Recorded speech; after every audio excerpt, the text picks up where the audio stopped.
সুপ্রিয় শিক্ষার্থীরা, আজকে আমরা একটি আদর্শ উদ্ভিদ কোষের চিহ্নিত চিত্র অঙ্কন করব। তোমরা সবাই জানো এই চিত্রটি মূলত উদ্ভিদ বিজ্ঞানের প্রবেশদ্বার নামে পরিচিত। এখন আমরা সরাসরি যে চিত্রের অভ্যন্তরে চলে যাচ্ছি, এখানে কিন্তু স্পষ্টভাবে উদ্ভিদ কোষের একটি সুন্দর শেপ দেখানো হচ্ছে। এই শেপের অভ্যন্তরে আমরা কোষ প্রাচীরটা অঙ্কন করতে চেষ্টা করতেছি, কারণ কোষ প্রাচীর কিন্তু একটা উদ্ভিদ কোষের মূল কাঠামো গঠন করে। তোমরা অবশ্যই জানো কোষ প্রাচীর কিন্তু জড়, আর ঠিক এর নিচেই আমরা আবার কোষ পর্দা অর্থাৎ উদ্ভিদ কোষের সজীব অংশটা সরাসরি চিহ্নিত করে তোমাদের দেখিয়ে দিব।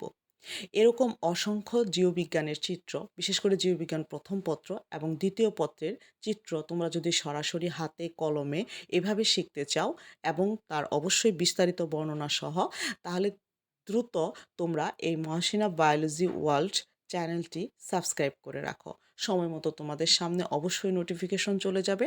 প্রত্যেকটা চিত্র সম্পর্কে তোমরা এরকম হাতে কলমে শিখতে পারবে এবং তার বিস্তারিত জানতে পারবে।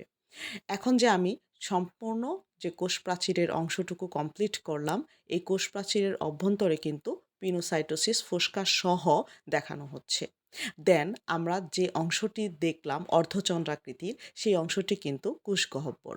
এর অঙ্কীয় দিকে আমি নিউক্লিয়াস অঙ্কন করতেছি এবং নিউক্লিয়ার মেমব্রেন, নিউক্লিওলাস, নিউক্লিওপ্লাজম, অবশ্যই নিউক্লিয়ার রন্ধ্র সহ, এবং সেগুলো কিন্তু স্পষ্টভাবে দেখিয়ে দিচ্ছি। তোমরা অবশ্যই জানো একটি নিউক্লিয়াস একটি উদ্ভিদ কোষের কিন্তু প্রাণকেন্দ্র, অর্থাৎ এটাকে কিন্তু কোষের মস্তকও বলা হয়, কারণ এর অভ্যন্তরে কিন্তু ক্রোমাটিন জালিকা অর্থাৎ এখানে ক্রোমোজোমের অবস্থান, যেটি মূলত ডিএনএ ধারণ করতেছে, এবং এর মধ্যে যে জিনের প্রকৌশলগুলো বিদ্যমান সেগুলোর মাধ্যমে এক বংশ থেকে আরেক বংশে বংশগতীয় ধারাগুলো অব্যাহত থাকে। আর এই টোটাল অংশটি অঙ্কন করে আমি 5টি চিহ্নিত অংশের পাশে নিউক্লিয়াসটা কমপ্লিটলি লিখে দিলাম। দেন নিউক্লিয়াসের উপরের অংশে আমি গোলজি বডি বা গোলজি বস্তুটি অঙ্কন করে দেখাচ্ছি। এই গোলজি বস্তু বা গোলজি বস্তু কিন্তু এটা বাংলার নাম হিসেবে পরিচিত, আর গোলজি বডি এটা অবশ্যই ইংলিশ নাম, এবং এটি আবিষ্কার করেছেন ক্যামেলো গোলজি। এর উপরের অংশে আমি লাইসোজোম আঁকাচ্ছি, যে লাইসোজোম বা লাইসোসোম নামে পরিচিত। এটি মূলত সুইসাইটিক স্কোয়াড নামেও পরিচিত। এর উপরের অংশে দেখাচ্ছি কোষ প্রাচীরের চিহ্নিত অংশটা, যেটা অবশ্যই তোমরা জানো জড় অংশ। তারপর কোষ পর্দা, যেটা মূলত কোষ প্রাচীরের ঠিক নিচে সজীব অংশ। এর উপরের অংশে আমি মসৃণ এন্ডোপ্লাজমিক রেটিকুলাম দেখাচ্ছি। অবশ্যই এটি মসৃণ, কারণ এর গায়ে কোনো রাইবোজোম দানা থাকে না। আর তোমরা তো জানো যে এন্ডোপ্লাজমিক রেটিকুলামের গায়ে রাইবোজোম দানা বিদ্যমান, সেটি কিন্তু অমসৃণ, আর এটি অবশ্যই হচ্ছে মসৃণ। দেন আমরা নিউক্লিয়াসের নিচের অংশে থেকে কোষ প্রাচীর অর্থাৎ কোষ পর্দা পর্যন্ত যে বিস্তারিত এন্ডোপ্লাজমিক রেটিকুলামটি অঙ্কন করে দেখাচ্ছি, সেটি কিন্তু অবশ্যই এখানে এন্ডোপ্লাজমিক রেটিকুলামের গায়ে রাইবোজোম দানা বিদ্যমান, এবং অবশ্যই তোমরা বুঝতে পারতেছো এটি কিন্তু অমসৃণ, কারণ এর গায়ে রাইবোজোম দানা বিদ্যমান। এই এন্ডোপ্লাজমিক রেটিকুলাম অংশ দুই ভাগে বিভক্ত হয় শুধুমাত্র রাইবোজোম দানার উপস্থিতি এবং অনুপস্থিতির উপর ভিত্তি করে। এরপর আমি ঠিক যে অংশটি আঁকাচ্ছি সেটি মূলত হচ্ছে, আমরা বলবো রাইবোজোম। এই রাইবোজোমটি সাধারণত কোষের অভ্যন্তরে মুক্ত অবস্থায় থাকে, যাকে আমরা প্রোটিন তৈরির ফ্যাক্টরি বলে থাকি।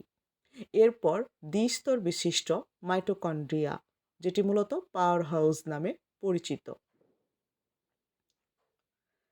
এবং এর অভ্যন্তরে কিন্তু কোষের শক্তিগড় এটি, এর অভ্যন্তরে আমাদের জন্য শক্তি তৈরি হয় এবং উদ্ভিদের জন্য শক্তি তৈরি হয়। দেন দ্বিস্তর বিশিষ্ট ক্লোরোপ্লাস্ট, একদম গ্রানাম চাকতি এবং স্টোমাল ল্যামেলা সহ। এই ক্লোরোপ্লাস্টকে কিন্তু কোষের রান্নাঘর বলা হয়, অর্থাৎ এর একাধিক নাম আছে। এটাকে আমরা কিন্তু সবুজ গড় বলে থাকি। আর এখানে যেহেতু শর্করা তৈরি হয়, অতএব এটাকে শর্করা তৈরির কারখানা বলা হয়। এখন যে অঙ্গাণুগুলো আমি দেখাচ্ছি সেগুলো হচ্ছে মাইক্রোটিউবিউলস। শুধু মাইক্রোটিউবিউলস না, ইন্টারমিডিয়েট ফিলামেন্ট, মাইক্রোটিউবিউলস, এগুলো মূলত হচ্ছে কোষীয় কঙ্কাল বা সাইটোস্কেলিটন নামে পরিচিত। এখন যে অংশটুকু আমি দেখাচ্ছি সেই অংশটুকু হচ্ছে খুবই ইম্পর্ট্যান্ট এবং খুবই জরুরি। আর সেটা অবশ্যই দেখাতে হবে। তা হচ্ছে সাইটোপ্লাজম। আমরা জানি কোষের অভ্যন্তরে তরলকে সাইটোপ্লাজম বলা হয়। এরপর কূপ এলাকা। দেন আমরা চিহ্নিত চিত্রে চলে যাব। নিচের অংশে এই চিহ্নিত চিত্রর নাম, এটি কিন্তু প্রত্যেকটা স্টুডেন্ট তোমরা যারা আছো তাদের জন্য খুবই ইম্পর্ট্যান্ট। এই নাম অবশ্যই স্পষ্টভাবে লিখে দিতে হবে। চিত্রের চিহ্নিতের নাম কমপ্লিট করার পর তোমরা একটু খেয়াল করো তো, আমি কিন্তু ডান সাইডে সবগুলো চিহ্নিত প্রায় 17 থেকে 18টা অঙ্গাণুর কমপ্লিট করেছি। কিন্তু বাম সাইডে কিন্তু ফাঁকা রেখেছি।